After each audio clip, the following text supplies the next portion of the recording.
குறைந்த விலை நிறைந்த தரம் தங்கள் தேவைகள் அனைத்தும் ஒரே இடத்தில். ஜெயச்சந்திரன்.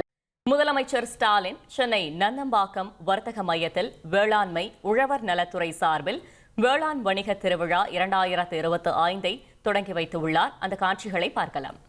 நம்முடைய மாண்புமிகு தமிழ்நாடு முதலமைச்சர் அவர்களை வேளாண் வணிக கண்காட்சி மற்றும் கருத்தரங்கை தொடங்கி வைக்குமாறு பணிவன்புடன் கேட்டுக்கொள்கின்றோம்.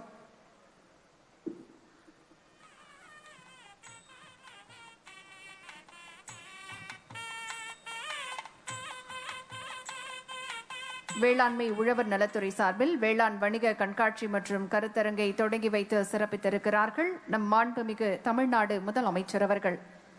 தற்போது மாண்புமிகு இது குறித்த கூடுதல் தகவலை செய்தியாளர் ரமேஷ் வழங்கிட கேட்கலாம். ரமேஷ், வணக்கம். இந்த நிகழ்ச்சியில் முதலமைச்சர் ஸ்டாலினுடன் வேறு யாரெல்லாம் பங்கேற்றிருக்கிறார்கள்? கள தகவல்களை சொல்லுங்க. சென்னையில் நடைபெறக்கூடிய வேளாண் வணிக திருவிழாவை முதலமைச்சர் ஸ்டாலின் தொடங்கி வைத்திருக்கிறார். அதாவது வேளாண் மற்றும் உழவர் நலத்துறை சார்பில் வேளாண் வணிக திருவிழா 2005 நடைபெற்று வருகிறது. 200க்கும் மேற்பட்ட கண்காட்சி அரங்குகள் அமைக்கப்பட்டிருக்கிறது. முதலமைச்சர் ஸ்டாலின் முதலாவதாக கண்காட்சி அரங்குகளை பார்வையிட்டார். அதற்கு பிறகு வேளாண் மற்றும் உழவர் நலத்துறை சார்பில் விற்பனை செய்யக்கூடிய விதைகள் மற்றும் செடிகள் விற்பனை மையங்கள் இருக்கு.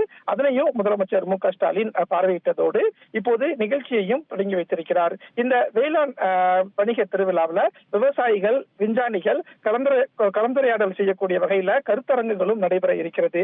இன்று நாளை என 2 நாட்கள் நடக்கக்கூடிய இந்த திருவிழாவை தான் முதலமைச்சர் ஸ்டாலின் இன்றைக்கு தொடங்கி வைத்திருக்கிறார். தகவல்களுக்கு நன்றி ரமேஷ். நிறுவனங்கள், வேளாண் தொழில் முனைவோர் மற்றும் பொதுமக்களிடையே கிடைக்கப்பெற்ற நல்ல வரவேற்பினை தொடர்ந்து 2024, 2025 ஆண்டிலும் வேளாண் திருவிழா மற்றும் கண்காட்சிகள் நடத்தப்படும் என்று அறிவிக்கப்பட்டது.